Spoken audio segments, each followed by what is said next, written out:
चला ठीक आहे. बघू समावर्तन संस्कार. समावर्तन संस्कार, केशांत संस्कार म्हणजे काय होता? केश काढले म्हणजे मुंडन संस्कार जो होता, मुंडन किंवा चुडाकर्म, त्या संस्काराचं विस्तृत रूप किंवा पुढचं रूप म्हणजे केशांत होतं.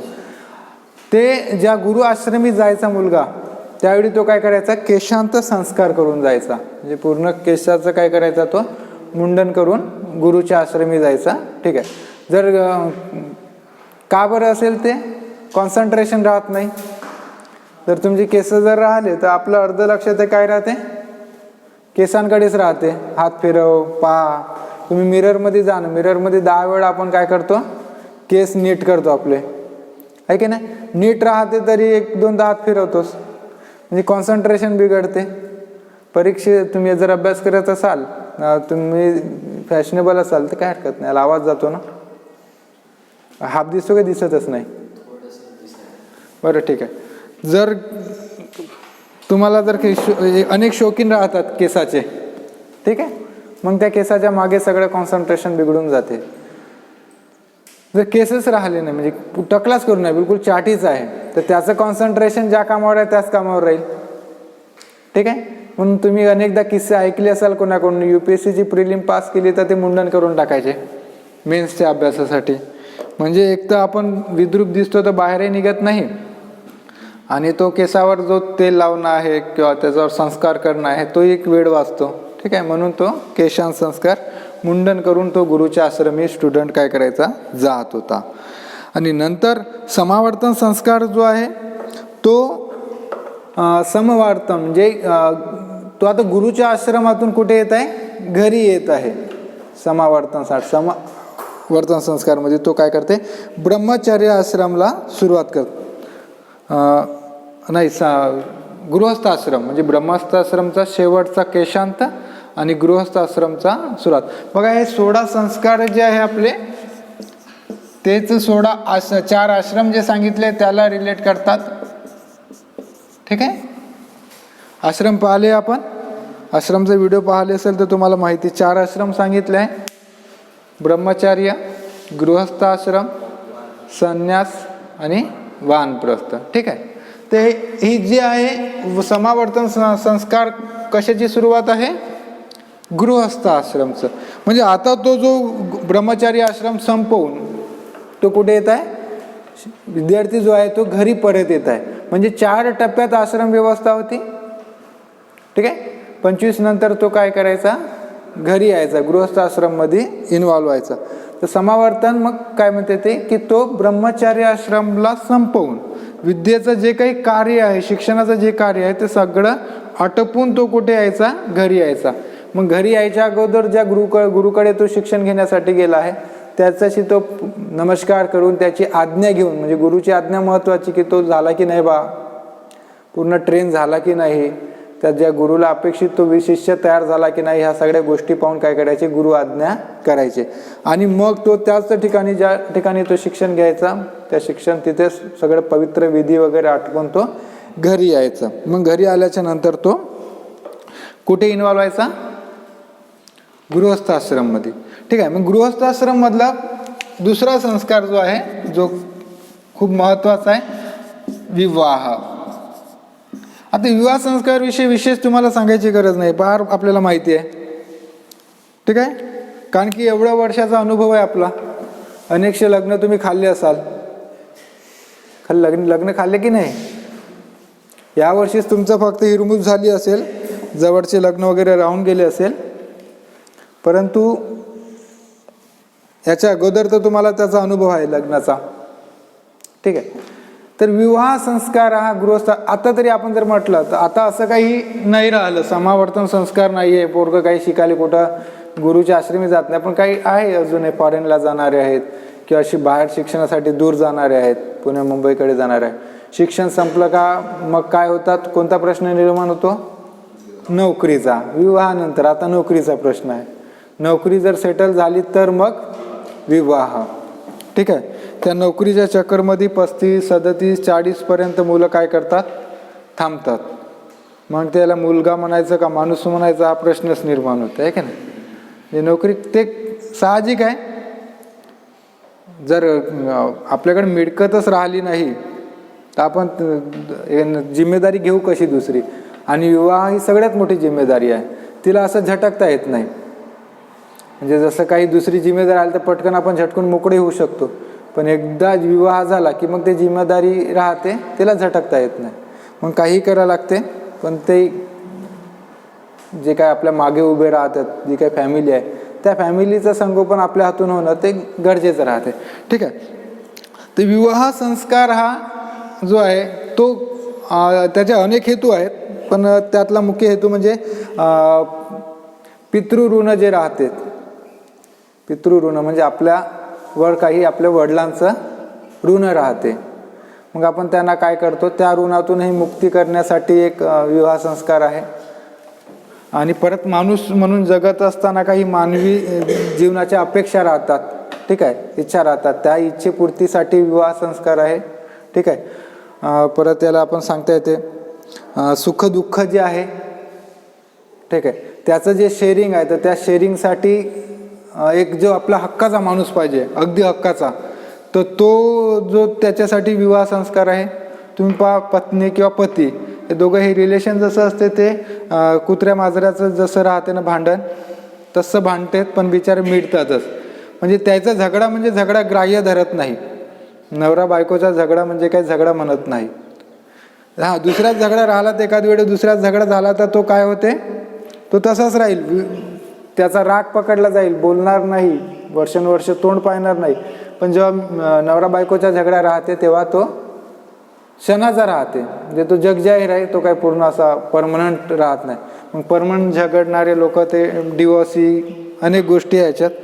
आणि एक संस्कार आहे, जो संस्काराला व्यवहार म्हणून आताचे जे लग्न होतात ते व्यवहार म्हणून होतात, संस्कार म्हणून होतात, पण व्यवहार म्हणून जास्त होतात. व्यवहार होते की नाही,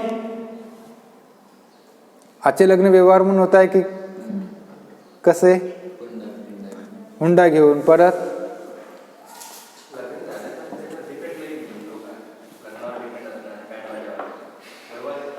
ठीक आहे, तो व्यवहार पण नाही, तो तर नंतरचा बिझनेस त्याच्यावर आहेच, तो काही भाग नाही. परंतु मुळात लग्न जोडतानाच तो व्यवहार केला जातो. म्हणजे मुलगा काय करतो, पहिली गोष्ट आहे की नाही, मुलाचं नेचर. मग कोणी जरी एका दोघा जणांना मुलाची हमी घेतली असेल, मुलगा चांगला आहे, काही हरकत नाही, तर मग भाव वधारून राहतात. पोरगी पाहते, मुलगी पाहताना पाहते नोकरी आहे का, वावर आहे का, जसं हे निंदालाच जाणार आहे दुसऱ्या दिवशी, आहे की नाही, पण तरी काय करतात, वावर पाहतात की नाही, वावर, नोकरी पाहतात, सगळ्या गोष्टी, बारीक बारीक गोष्टी पाहून मग ते काय करते, वर निवडला जातो. पोरगाही पाहताना पाहते. आता अनेकशे आहे आमच्या याच्यात. माझा एक भाऊ आहे, 37 वर्षाचा असेल, तो 37 वर्षाचा हमखास असेल. त्याला कोणती पोरगी दाखवली तर तो त्याच्या अटी राहते. एक तर झालं त्यानं अट टाकावं, असं त्याचं वय राहिलं नाही. आता 37 झालं, मुकाट्यानं जे पोरगी हो म्हणते तिच्याबरोबर विवाह करून टाकावं. मग कोणाची राहो, कोणत्याही समाजाची राहो, हा अट टाकते. परत आताही या एजमध्ये की एकटीच आहे, एकटीच पाहिजे बा, नाहीतर मग असं तर 2 बहिणीच पाहिजे, वावर पाहिजे तिच्या वडिलांकडे, पैसा भरपूर पाहिजे. म्हणजे वाटे झाले तर त्यातलं एक वाटा तरी आपल्याला आला पाहिजे. भाऊ राहिला तर वाटा काही येत नाही, एकटी राहिलं तर वाटाचा प्रश्नच येत नाही, तिचाच राहते. म्हणजे अशा गोष्टी पाहू पाहू तो बिचारा आता काय कुटोऱ्याला 37 पर्यंत आला. ठीक आहे. मुली पाहताना त्याच गोष्टी. मग आता एक तर आमच्या मित्राने विवाह केला, आता त्याने व्यवहार केला की काय माहीत नाही, पण व्यवहारासारखंच झालं. त्या मुलीच्याच नावावर जमीन होती, 3-3.5 एकर, आणि जमीनचीच किंमत करोड रुपये होती. 1 करोड 90 लाख 1 करोडच्या मधात किंमत असेल जमीनची. आता त्याला वाटलं होईल सपोर्ट, किंवा त्यानं केला त्या हेतून नाही, माहीत नाही. पण ते पोरगी जेवढा पैसा घरी पाहून होती काय, ते याच्याकडे पैसा होता बरं, भरपूर पैसा याच्याकडे, दोघाकडे सारख्याच पैशाला. हे याले आहे की नाही, ते त्याले आहे की नाही, म्हणजे दोघंही एकमेकाला कधी ऐकले नाही, अशातलाच तो झाला. 4 वर्षे कसा तरी रेटत आम्ही अनेकदा 5-50 वेळा जाऊन मध्यस्थी करून समजावून त्यांचा संसार पुढे नेला. आता या लॉकडाऊनमध्ये मग डिवॉर्स झाला. म्हणजे व्यवहार झाला, तो शुद्ध व्यवहार केला आणि व्यवहार फसला. व्यवहार फसू शकतो, ठीक आहे. म्हणून हा संस्कार जो आहे, आजचा जो विवाह संस्कार, तो नॉर्मली आजच्या घडीला जो दिसत आहे समाजामध्ये, तो व्यवहार म्हणून दिसत आहे. मग हुंडा आहे, मग एवढा हुंड्यासाठी बैठकी मोडल्या आहेत. हुंड्यासाठी म्हणजे 5-10 हजारासाठी बैठकी मोडल्या आहे. काही जण तर घोडा नाही भेटला तरी बैठकीत मध्ये नाही, घोडा पाहिजेच. पण घोडा नाही तिथे अवेलेबल, किंवा घोड्यासाठी पुन्हा 5-10 हजार रुपये द्यायला पोरीचा बाप तयार नाही, तू हुंडाही घेत आहे, मग हुंड्यातून खर्च कर. म्हणजे अनेक मी एवढे बारीक बारीक माणसं आमच्या कुटुंबात तरी पाहिले का ते हुंडा घेतलेला जसाच्या तसा ठेवण्याचा प्रयत्न करतात. आणि जो काही खर्च आहे मग तो मुलीच्या वडिलांनी करावा. जे काही खर्च आहे, मग घोडा असेल किंवा परत लग्नाचा खर्च असेल, लग्न खूप धूमधडाक्यात करावं. मग लग्न धूमधडाक्यात करायचं तर रुपया नाही घ्यायला पाहिजे, आहे की नाही. मग तिच्या पोरीच्या अंगावर सोनंही पाहिजे. म्हणजे फार बारीक बारीक त्याच्या बापाले नाही का आता, म्हणून बिचारा बेजार होऊन जाते पोरीचा बाप, काय करून काय नाही. ठीक आहे. ही विवाह संस्काराची आत्ताची पद्धत आहे. त्यावेळी 8 विवाह सांगितले होते. त्यात बघा नाव, एक आहे ब्राह्मविवाह, दुसरा दैवविवाह. याला 4ला मान्यता आहे, 4ला मान्यता नाही. ठीक आहे. विवाहात पहिला ब्राह्म, दुसरा दैव,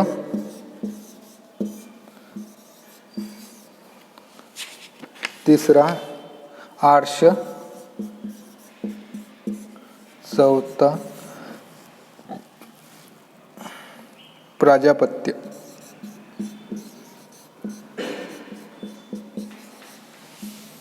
समाज मान्यता मिळालेले विवाह आहे आसुर,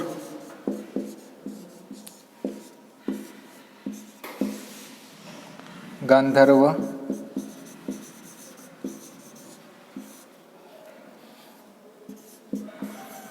राक्षस,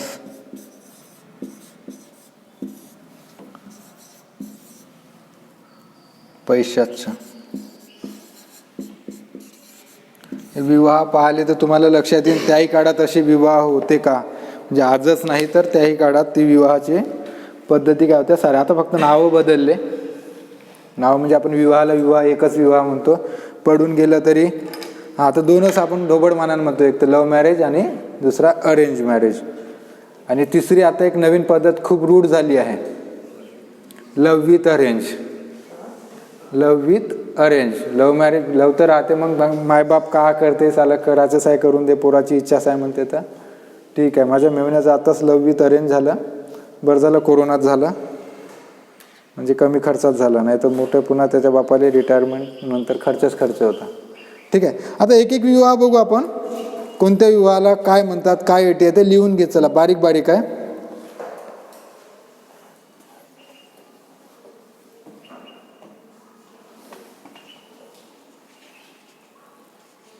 हा ब्रह्मविवाह जो आहे तो अगदी साधा विवाह आहे.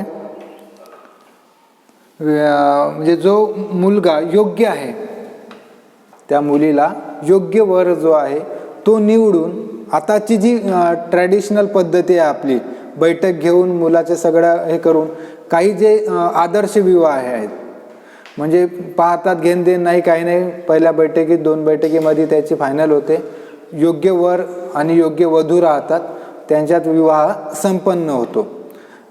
साडीचोडीचा बोल जे काही राहते ते स्वखुशीचं राहते, असं काही हे राहत नाही. मग मुलालाही वस्त्र आणि आभूषण देऊन काय करतात, मुलीला दिलं जाते, मुलीलाही अलंकृत करून तिथे पाठवलं जाते. म्हणजे अगदी साधा विवाह, ज्याच्यात कोणाचंच मन दुखवणी राहत नाही, कारण की सगळे मॅच्युअर्ड राहतात. ठीक आहे. मुलाकडचे आणि मुलीकडचेही ज्या गोष्टी अपेक्षित असतात त्या सगळ्या गोष्टी तिथे होते. फक्त हे राहत नाही आपली काय म्हणतो, लालसा राहत नाही, हावराटपणा राहत नाही. वर वधू एकमेकास रूपक हे आहे, अनुरूप आहे, तर तो काय होतो विवाह. मग हिला मुलीला अलंकृत केलं जाते, मुलाला देखील काय करतात, वस्त्र आभूषण देऊन त्या मुलीला तिला सोपवलं जाते. साधा विवाह ज्याला आपण म्हणू. हा असा विवाह कोणाला नाही आवडणार, सर्वांनाच आवडेल. मुलगा मुलगी एकमेकाला अनुरूप आहे, बाकी काही घेण्या देण्याच्या काही गोष्टी नाही. जे काही व्यवहारात आहे, मग कपडे ते मुलीचे कपडे मुलाकडचे घेतात आणि मुलाचे कपडे मुलीकडचे घेतात. हीच ट्रॅडिशनल पद्धत आहे विवाहाची. आजच्या घडीला तेच होतात. आता नवीन आहे की तुम्ही तुमचे घेऊन घ्या म्हणते, आम्ही आमचे घेतो म्हणते, आपल्या आपल्या बजेटनुसार, नाही का. असे होते. नाही तर मुली नॉर्मली नवरदेवाचे कपडे नवरीकडचे घेतात आणि नवरीचे कपडे नवरदेवाकडचे घेतात. पण काही आता ॲडजस्टमेंटवर राहते, अंडरस्टँडिंगवर राहते, तुमचं तुम्ही घेऊन घ्या म्हणते. नंतरचा दुसरा आहे दैवविवाह.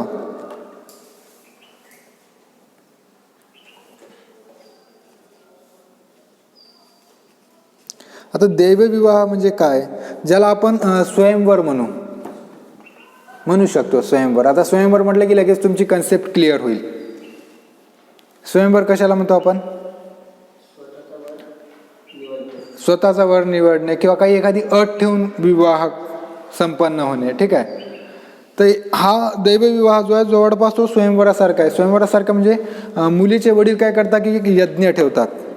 ठीक आहे. यज्ञाचं आयोजन करतात आणि त्या यज्ञाला जी काही यज्ञ ठेवला ते यज्ञ जो व्यक्ती विधीपूर्वक पूर्ण करेल, त्याच्या असतील अनेक अटी. विधीपूर्वक म्हणजे बारीक बारीक गोष्टी असेल, स्किल देखील पाहिली जात असेल, त्या व्यक्तीला तो जो मुलीचा वडील आहे तो काय करतो, कन्या देतो. कन्या देतो म्हणजे मुलगी देतो. ठीक आहे. म्हणजे जसं याच्यामध्ये होतं स्वयंवरामध्ये की अट पूर्ण केली. जसं तुम्ही रामायण पाहिलंय, महाभारत पाहिलंय. रामायणामध्ये काय अट होती? शिवधनुष्य. आणि महाभारतामध्ये मच्छीचा डोळा. ठीक आहे. ठीक आहे. तर ह्या ज्या अटी पूर्ण करेल त्याला काय करेल, ते वडील जे आहे मुलीचे ते मुलगी देईल. तर तो मुलीचा वडील यज्ञ ठेवणार आणि यज्ञामध्ये जो यज्ञ व्यवस्थित पूर्ण विधिवत प्रसंगानुरूप करेल, पूर्णत्वाला नेईल, त्याला मग काय करत होता तो मुलीचा वडील, मुलगी देत होता. म्हणजे त्यांचा विवाह संपन्न करून देत होता. ठीक आहे. नंतर आर्ष विवाह.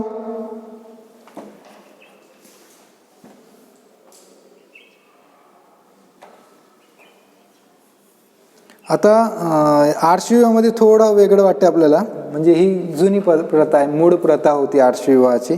आता ती हळूहळू करून जाऊ तिचं सगळं स्वरूप काय केलं आहे, बदललं आहे.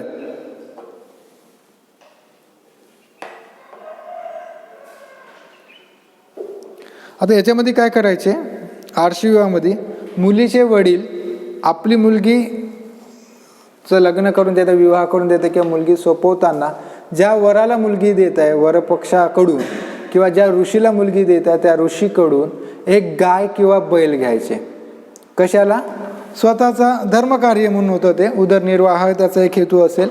ठीक आहे. म्हणजे मुलीला दिला तर त्या मुलाकडचे काय करायचे, बदल्यात नाही, म्हणजे मुलीच्या बदल्यात असं नका म्हणू, एक ती विधी होती. असं काही मुलीचं मोल म्हणून गाय बैलचं मोल असं नव्हतं, मूल्य नव्हतं पाहिलं जात.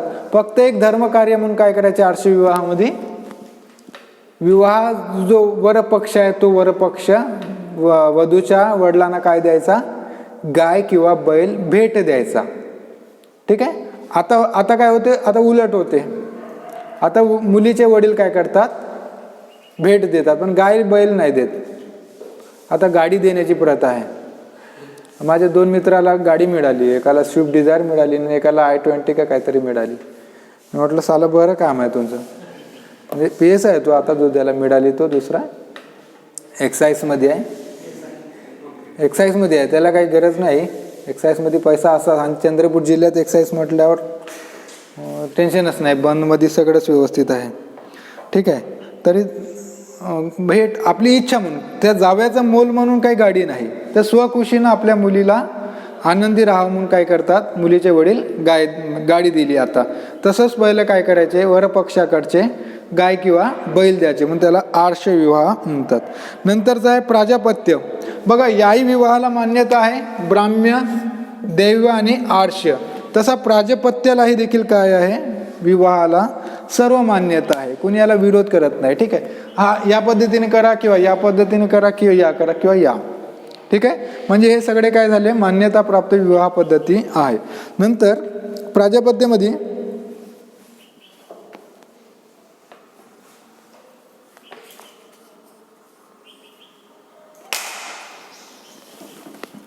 जे हा साधा आहे, परत ब्रह्म्यासारखंच याचं आहे विवेचन.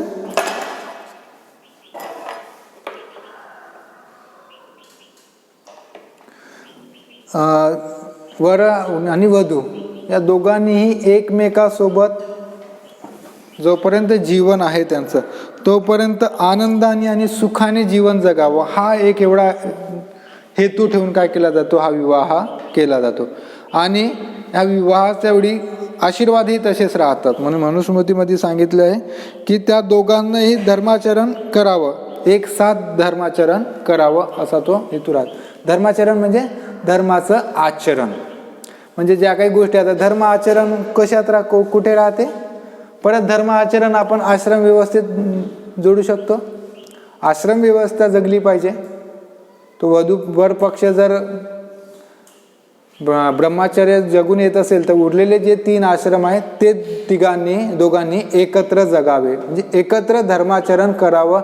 हा एक मंगल आशीर्वाद देत काय होतो, हा प्रजापत्य विवाह संपन्न होतो. हाही अगदी साधा सरळ आहे, क्लिष्टता याच्यात पण नाही. आणि नंतर चालू होतात समाज मान्यता नसणारे विवाह, ज्याच्या नावावर आता लक्षात घ्या 4 मध्ये पहिल्यामध्ये काय आहे. पहिला विवाह सांगा, ब्रह्मविवाह. योग्य वर अपेक्षित वर पाहून काय केला जातो, विवाह केला जातो. ठीक आहे, त्याच्यात बारीक अधिक क्लिष्टता राहत नाही. नंतरचा दैव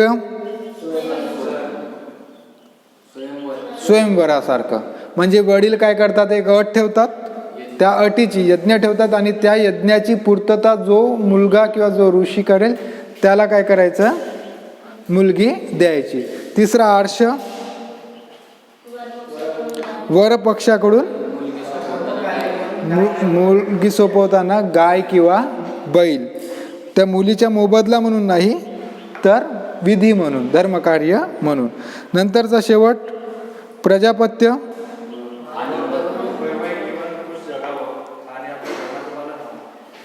वैवाहिक जीवन धर्माचरण करत पूर्ण जीवन जगावं. म्हणजे एक मोठी अट ठेवली आहे प्रजापत्यामध्ये, काय की धर्माचरण. याच्यामध्ये कुठेच 19-20 नाही. म्हणजे सगळेच जण आहे का कंपल्सरी होतं का संन्यास आश्रम घेणं, वानप्रस्थ आश्रम सगळ्यांसाठी काही कंपल्सरी नाही. पण जो प्रजापत्य विवाह करत आहे त्यांनी मात्र हे कार्य करणं, पुढे आयुष्याला अनुसरून वानप्रस्थ आश्रम घेणं असेल किंवा संन्यासाश्रम घेणं असेल, ते काम केलं पाहिजे. ते धर्मकार्य आहे. ठीक आहे, जे काही बारीक बाकीच्या यांना नाही धर्मकार्याची अट. यांनी एखादी वेळेस ठीक आहे मागे पुढे झालं धर्मकार्याला तरी चालते, परंतु प्रजापत्य विवाह करणाऱ्यांसाठी काय धर्मकार्य कंपल्सरी आहे. का, कारण की त्याची अटच आहे धर्मकार्याचं अनुकरण हा विवाह. ठीक आहे, आता 3 वेगळे झाले, परत एक वेळ झाला मान्यता प्राप्त. नंतर आहे आसूर. आसूरवरून आपल्याला लक्षात येते आसूर विवाहामध्ये जो काही मुलाकडची हे आहे, म्हणजे मुलीकडचा जो पक्ष आहे वधू पक्ष,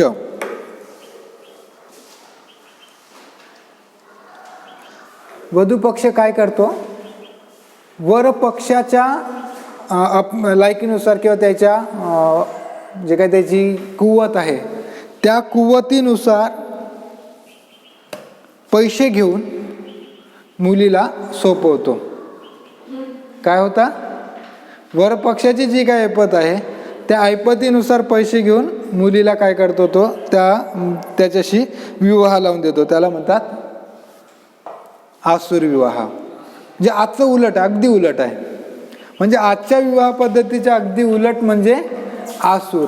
आता काय करतात,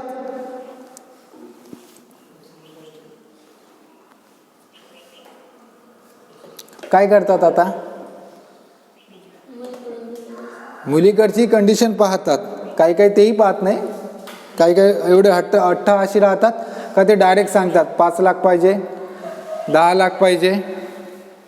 मग मुलगा, मी एका फक्त एंगेजमेंटच्या जेवणाला गेलो होतो, तेवढीच माझी एक चूक झाली आणि त्यांनी मागणी केली होता, मला काय बैठक कधी कुठे बोलावलं, पण एंगेजमेंटला बोलावलं होतं. मी जेवण करून आलो आणि 3-4 दिवसांनी त्याचा फोन आला की म्हणे जावई आपल्याला पोराकडे जावं लागते म्हणे. म्हटलं का, म्हणजे काय झालं, म्हणे अशी गोष्ट झाली म्हणे, मुलाकडचे मुलीला नाही म्हणताय म्हणे. मी म्हटलं सगळे तर व्यवस्थित आहे, शिक्षित होते, आणि दुसरी गोष्ट मी म्हटलं मी तुमच्या बैठकीत नाही, मला काहीच बाकी माहीत नाही, पण म्हणे ते आम्ही सांगतो म्हणे, बाकी काहीच नाही, फक्त तुम्ही या म्हणे, उभे राहा म्हणे. मग त्या बैठकीत मी गेलो. कोणत्या मुलगा नाही म्हणत होत्या त्या, म्हणजे मुलं त्या दोघांनी एकमेकाला पाहिलं, हुंड्याचं बोललं, सगळं झालं. तेव्हा तोपर्यंत काही मी गेलो नाही, फक्त जेवणाला एंगेजमेंटला गेलो. आणि मग ठीक आहे, त्याच्या घरी बैठक भरली मुलाकडे. मुलाला मग आम्ही प्रश्न केले, का बा नाही म्हणताय? मग तू रीतसर कारण सांग, आम्हीच नाही म्हणू तुला. तर तो काही कारणही सांगत नव्हता, असंच काहीतरी उडवतं वाढवतं सांगत होता. मग मी म्हटलं, आता तू एवढं क्लिअर करत नाही तर तुला दंड बसेल विनाकारणच्या विनाकारण. त्याला 1-2 कायदे सांगितले, तर ते आमच्या वधू पक्षाला जरा ते जास्त अपीलबल झालं. मग यानं काय केलं, जो मध्यस्थी होता तो सगळ्यात चुकीचा माणूस होता याच्यात. त्यांनी धरून काय केलं, याला पहिले पोराकडच्या बाजूला सगळं सांगितलं की मी याच्याकडून एवढं मिळवून देतो, तेवढं मिळवून देतो, सगळं करून देतो. आणि जेव्हा लग्न मोडाची वेळ आली तेव्हा मुलींना सांगितलं का मी याच्याकडून पूर्ण वापस आणून देतो, जे की दिलंही नव्हतं काही, तरी आणून देतो, एवढे देतो, फक्त तुम्ही चूप राहा, असं तसं. मग हे झाली. तर हा मध्यस्थी मधात म्हणे 5 लाख हुंडा ठरला होता, म्हणे 5 लाख द्या आणि लग्न मोडा म्हणे. ही गोष्ट माझ्या कानावर आली मुलाकडून. दुसरे आमचे एक जवळचे नातेवाईक होते मुलाचे, ते म्हणे की सुनील अशी गोष्ट आहे म्हणे, तू मधात पडला यार म्हणे आता. पण ते पोरगीवाले म्हणता म्हणे का 5 लाख हुंडा होता तो वापिस द्या आणि लग्न मोडून टाका, काही हरकत नाही म्हणे. म्हटलं हुंडा तर ठीक आहे वापिस देऊन दे, पण तुम्ही घेतला का? तर म्हणे घेतला नाही, फक्त ठरवला म्हणे. म्हणजे ठरवलेलाच हुंडा वापिस द्या बा. तुम्ही 5 लाख ठरवले होते ना, तर ते 5 लाख द्या आणि लग्न मोडा, आम्हाला काही हरकत नाही. म्हणजे हा पूर्ण गणित बिझनेस होऊन गेला होता. मग मला जेव्हा माहीत झालं त्याच्याकडून की अशी आहे, बार्गेनिंग चालू आहे, चुकीचं चालू आहे, मग मुलाकडच्या बाजूला मग मी मुलाकडून झालो. म्हणजे मुलीकडून नेलं तर मग मुलाकडून झालं. म्हटलं ठीक आहे, काय हरकत नाही, तुमचे काय त्याच्यात चूक नाही, जेवढं हे होईल मॅनेज होईल तेवढं माझ्याकडून करतो, पूर्ण तुमचा नील करून देऊ तुम्हाला, म्हणजे असं काही एवढं नाही. शेवटी तरी तो मध्यस्थी काय ऐकत नव्हता, बार्गेनिंग करत त्याने 1 लाखावर केस आणली. एंगेजमेंटचा खर्च म्हणून 1 लाख रुपये घेतले. म्हटलं एंगेजमेंटले काही 20-30 हजार रुपये तर लागले, तरी 1 लाख रुपये घेतले. मुलाकडचे राजी झाले, ठीक आहे म्हणे, वाढवण्यापेक्षा बदनाम करण्यापेक्षा घेऊन घ्या म्हणे 1 लाख. मी स्टॅम्प पेपर लिहिला, पोराची आई वर पक्षाकडून साईन घेतली, वधू पक्षाकडून साईन घेतली, आणि त्या मध्यस्थीची साईन घेतली, डबल तू काय उचके धंदे करणार नाही म्हणून, आणि सेटल करून दिलं. सांगायचं काय आहे, म्हणजे पैसाची जी घेवाणदेवाण होते आणि मग जेव्हा मोडकळीला येते तेव्हा तर ते कोर्टात एवढे बेकार झगडतात, बारीक किस काढतात, 1 ग्रामपासून किस काढतात. मग सोन्याच्या 1 ग्रामापासून हिशोब काढला जातो. बदनामी तर बदनामी एवढी होते. एका पोरीचे वडील म्हणे, मी म्हटलं का लग्न मोडता विनाकारण, म्हटलं ते म्हणे त्याची इज्जत जाऊ तर दे म्हणे, त्याच्या घरासमोर जेव्हा मेटॅडोर लागल म्हणे सामान उतरवाला, तेव्हा त्याची इज्जत नाही जाणार का म्हणे. म्हटलं गोष्ट खरी आहे, पण हा मेटॅडोर जेव्हा तुमच्या दारात लागन सामान उतरवाला, तुमची इथं जाईल म्हटलं, म्हणजे याची काढताना जाईल, तुमची टाकताना जाईल, आहे की नाही. म्हणजे विचार करत नाही तो. आसुर विवाह मुलीचे काय करायचे, चांगला होता का वाईट होता? मुलींना सांगा बरं, आसुर विवाह चांगला होता का वाईट होता? मग आता मुलं म्हणते तोही चांगलाच म्हणायचा. मग तुम्ही जर या विवाहाला चांगलं म्हणत असाल तर आज चाललेलं प्रचलित विवाह हे चांगलेच आहे, मग हुंडा घेऊन करणारे, ठीक आहे. नंतर आहे गांधर्व, जो आपल्या सगळ्यांना माहिती आहे, अनेकदा याचे चित्रपटात पाहतो किंवा न्यूजपेपरवर वाचतो, ठीक आहे. लव्ह मॅरेज म्हणजे बळजबरीचा विवाह. म्हणजे आई वडिलांना न सांगता घरून काय करायचं, पडून जायचं आणि एखाद्या मंदिरात कुठेतरी जाऊन लग्न करून घ्यायचं, आणि मग घरी येऊन सरप्राईज द्यायचं की आम्ही आता लग्न केलं आहे. अनेकशे प्रकार आहे. या लॉकडाऊनमध्ये तर एवढे झाले का कोणी शोधायला जाऊ शकलं नाही. आमच्या नात्यात एक झालं, माहीत झालं की मुलगी गेली. अरे म्हटलं मुलगी गेली, बरं जाऊ द्या म्हटलं. मग तिची आई एक दिवस आली तर म्हणे पोरगी पडून गेली म्हणे, रडत होती बिचारी. म्हणे कमीत कमी चांगलं तर पाहाचाव, एखादा मास्तर पाहाचाव, तो दारू विकणाराच पाहिला म्हणे. अरे म्हणजे पडून गेली याचं दुःख. मग ते क्रायटेरिया, गेली ना पडून, हे दुःख कुठे कमी होते, मग पोरगा कसा निवडला ह्याच्यावर दुःख कमी होते थोडं नाही का. मग पुत्रप्राप्ती नातू झाला का सगळं दुःख निघून जाते. म्हणजे शिवाशाप देणारे मग एका ताटातही जेवतात, पण तेवढे 2-3 वर्ष किंवा 2-3 महिने तर काय होते, बहुतच जे आमच्याकडचे थोडेसे मवाड लोक आहे मराठवाड्यापेक्षा, म्हणजे राग धरून राहत नाही. तुमच्याकडे बोटं सैराटचे प्रकार घडतात, म्हणजे असं सांगताच येत नाही याचा राग गेला म्हणून पाटलाचा. या पाटील 24 तास रागात राहते आहे ना. सैराट तुमच्याकडचाच आहे ना. ठीक आहे, आमच्याकडे असे सैराट अनेक झाले, पण तेवढा क्रूरतेनं सैराट नाही झाला, मारत नाही. मग ते 1-2 वर्षानं नाही का समेटून जाते. तो नातू येते, तो जावई येते, एवढं चांगलं आहे. म्हणजे लग्न कोणाशी नाही कोणाशी करणेच आहे शेवटी. मुलीच्या इच्छेनं झालं, मुलाच्या इच्छेनं झालं तर वाईट नाही. फक्त यायनं काय करावं, एकदा विश्वासात घ्यावं घरच्यांना. नाहीच म्हणत आहे तर मग नाहीच पर्याय दिसत आहे तर मग करून जावं. पण ते चुकीचंच आहे. जोपर्यंत आईवडील काही कुणाचे वाईट विचार करत नाही, ठीक आहे, आणि त्या वयामध्ये 22-23 वर्षामध्ये एवढे काही विचार राहत नाही, मग ते सैराट जर पाहिला तर तुम्हाला सगळ्या गोष्टी लक्षात येते. खूप चांगलं त्यांनी मंजुळेनी व्यवस्थित त्याला चित्रित केलं आहे. नंतरचा विवाह आहे राक्षस. राक्षस नावावरूनच आपल्या लक्षात येईल कसा असेल हा विवाह. जबरदस्तीनं, म्हणजे मुलीला बळजबरीनं घेऊन जाणार. मुलगी खूप जोराने बोंबलत आहे, किंचाळत आहे, तिचा विचार नाही विवाह करायचा, पण तरीही काय होते, तिच्याशी विवाह केला जातो. जर तुम्ही साऊथचे पिक्चर पाहिले असेल तर विलन नॉर्मली त्याच्यात दाखवतात. हिरोला तीच मुलगी आवडून राहते, विलनला तीच. हिरो बिचारा आपला गांधर्व पद्धतीनं किंवा मग ह्या उरलेल्या 4 पद्धतीने विवाहाचा प्रयत्न करत राहतो. तो विलन मात्र त्याच्या डोक्यात एकच राहते, राक्षस. ठीक आहे, जे त्या मुलीला बळजबरीनं घेऊन जाणे. ती ओरडत आहे, चिल्लावत आहे, अपेक्षा करत आहे कोणीतरी आपल्याला वाचवेल, पण असं काही घडत नाही. असा जो विवाह आहे, बळजबरीनं केलेला विवाह, त्याला म्हणतात राक्षस विवाह. ठीक आहे, समजलंय. नंतर आहे शेवट पैशाच विवाह.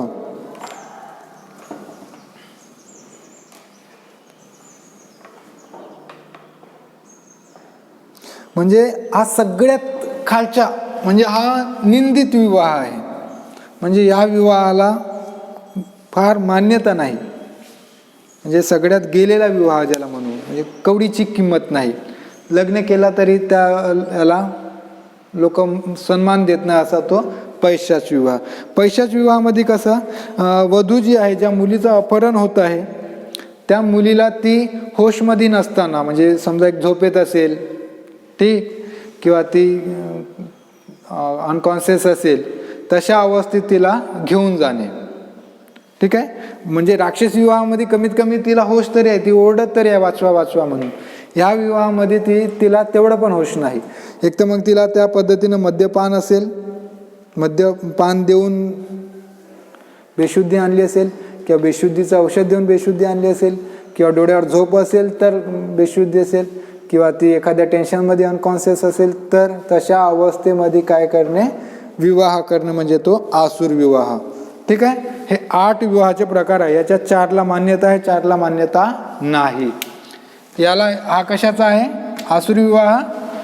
वर पक्षाची क्वालिटी पाहून, त्याचा दर्जा पाहून, प्रतिष्ठा पाहून काय करायचं, पैसा घ्यायचा आणि मुलीला विवाह करून द्यायचा मुलीचा. नंतर गांधर्व, आई वडिलांना माहीत नसताना मुलगा आणि मुलगी विवाह करतात, तो गांधार विवाह.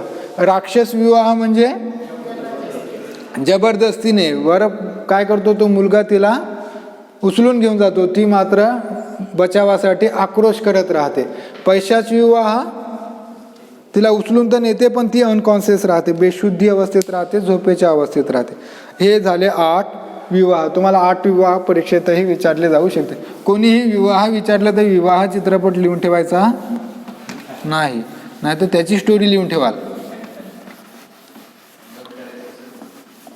नाही थांबा ना, आता अंत्येष्टी घेऊन आपण संपवून टाकू. हो दे, आहे वेळ. आपण 1.5-2 तासाचे व्हिडिओ डिलीट केले आहे तिथून. नंतर आहे शेवटचा. आता याच्यात विवाहामध्ये परत एक गंमत सांगितली आहे, वर्जित वर आणि वर्जित वधू.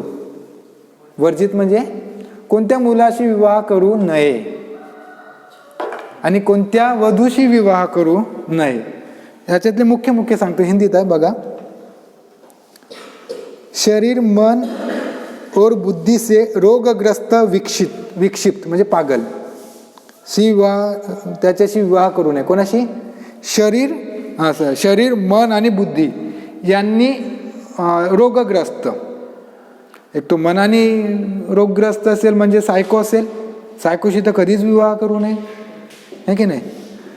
नंतर परत मनाने, शरीराने समजा असेल व्याधी, त्याला काही आजार असेल, दुर्गम आजार असेल, त्याच्याशी विवाह करू नये. जसं आज पालकही विवाह करून देत नाही. सिकल सेल्स राहिला तर आणि त्याला जर डेंजर राहिला तर त्याचा विवाह करत नाही. सिकलिन्सचा विवाह करत नाही, कारण की त्याची गॅरंटी राहत नाही. एकाच डेंजरमध्येच राहते, फक्त नॉर्मल राहिला तो काय त्याच्यात 2 कार्ड राहते वाटते. नॉर्मल वाट राहिला तर करू शकते. माझ्या एका मित्राची झाला आहे विवाह, तो नॉर्मल होता. ठीक आहे. नंतर सांगते सिकल सेन्सवाला विवाह केला नाही, ते काहीतरी कोणता तरी एक राहते कार्ड की रेड कार्ड येलो कार्ड असं काहीतरी आहे वाटते, व्हाईट रेड येलो. ठीक आहे. तेवढं काही मोठी काही मोठी बिमारी नाही, फक्त ब्लडचा त्याला आपल्याला देत राहावं लागते. श्रीमंतासाठी तर ही काही खूप मोठी बिमारी नाही, गरिबासाठीच थोडीशी त्रासदायक आहे. आणि दुसरं सांगितलं, संन्याशी लग्न नाही करावं, पागलशी लग्न नाही करावं. उदरी म्हणजे जो असा खूप ढेऱ्या पोटाचा राहते त्याच्याशी विवाह करू नये, म्हणून फिट राहत चला. ठीक आहे. जो खूप असा ढाडर पोटा राहते त्याच्याशी विवाह करू नये. नंतर म्हणते परित्यक्त, सोडलेला, कोणीच त्याला इज्जत देत नाही. गावात 1-2 परित्यक्त आहे, दारू पिऊन कुठेही पडून राहते, त्याच्याशी विवाह करू नये.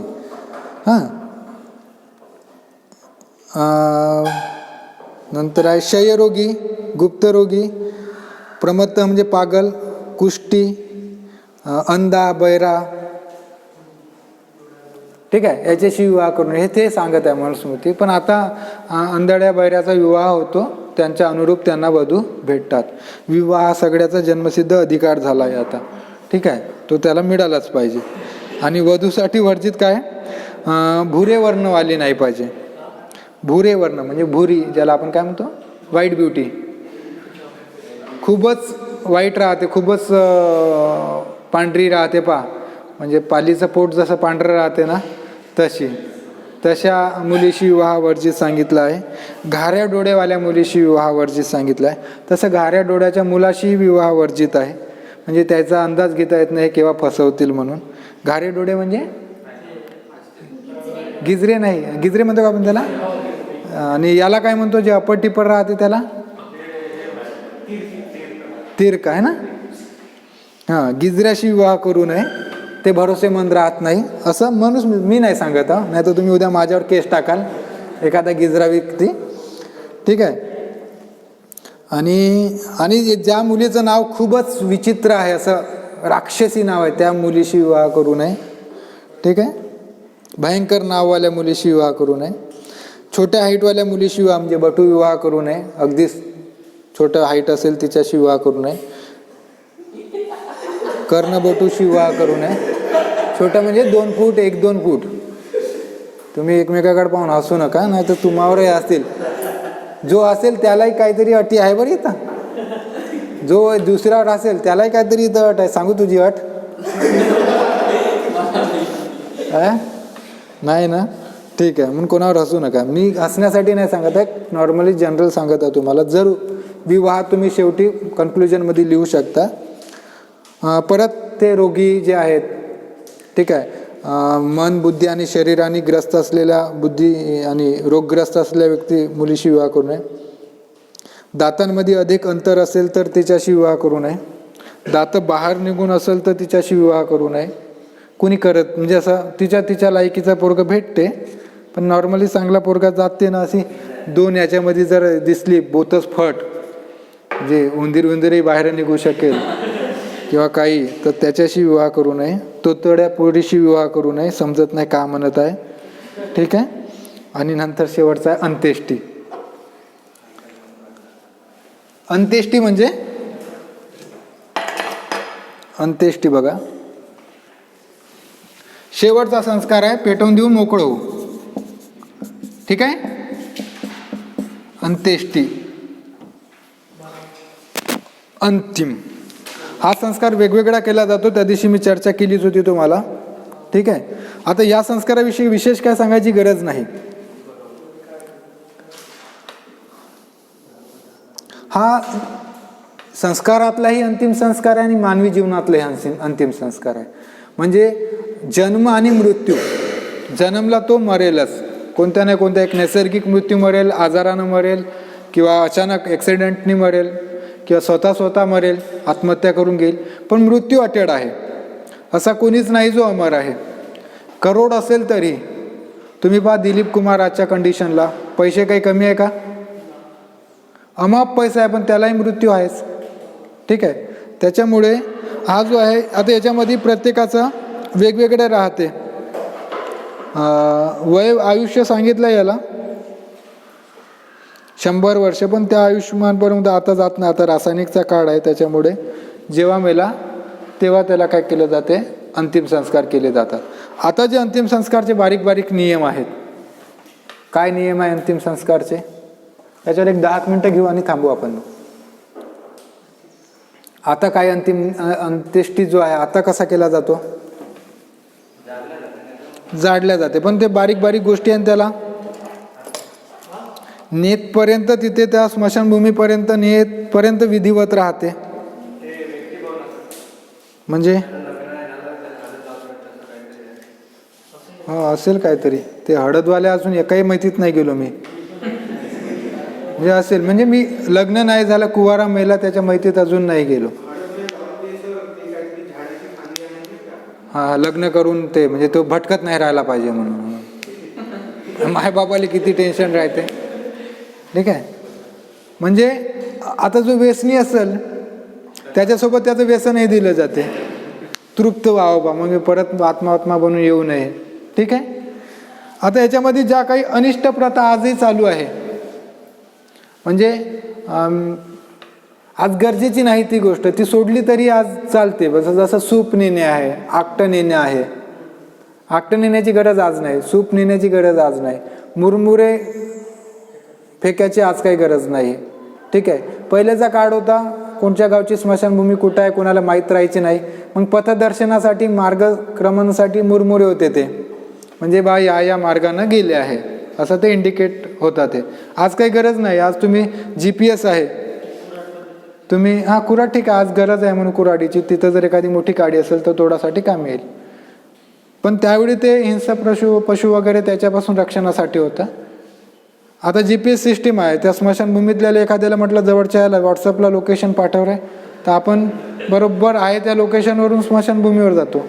ठीक आहे. त्या सगळ्या बारीक बारीक गोष्टी आहे, त्या गोष्टीचा आज काय करा, आज नाहीशा झाल्या पाहिजे अंत्येष्टीमधून, अंतिम संस्कारमध्ये. आणि त्याच्यानंतर जो एक खेळ खेळला जातो, मग तेरवी असेल, आत्मशुद्धी असेल, आत्माशुद्धी असेल, ह्या सगळ्या मरणानंतर थांबतात. आमचे आजोबा मरण पावले, त्याचे अजूनही फुलं जे म्हणतात नाही का, नदीत नेतात, कोणी दुसऱ्या दिवशी तिसऱ्या दिवशी नेतात, ते आजही आमच्या घरी अटकवून आहे. म्हणजे 2015ला मरण पावले ते, 14ला, आणि ते जसेच्या तसे घरी आहे. कधी कोणाच्या स्वप्नात नाही, काय नाही, बाबाच्या नाही, आमच्या नाही, आईच्या नाही, कोणाच्या स्वप्नात नाही आले. फुलं ते जे हाडं वगैरे आहे नाही राहत का, अस्थि शेवट त्या ह्याच्यातून, ती तशीच टांगून आहे. कोणी जर घरी आला फ्लॅटला तर दर्शनाला असं वाटतं नारळ बांधून ठेवला आहे का काय, तर ते बांधून जे आहे ते अस्थि आहे. अजून तेरवी नाही केली आम्ही, काही नाही. पण कधी आजोबा रुसले नाही आमच्यावर, कोणाच्या स्वप्नातही आले नाही का अबे तुम्ही एवढे भिकारचोट आहात का, अजून तेरवी केली नाही, काही नाही. ठीक आहे. त्याचीच वाट पाहतो आम्ही. ते फुलं नेण्याची नाही का एक योग्य जागा, जेणेकरून ते झाड परत तोडता आलं नाही पाहिजे. बंद करून दे. ठीक आहे. संस्कार संपले. आता तुम्ही योग्य संस्कारी मुलं झालात.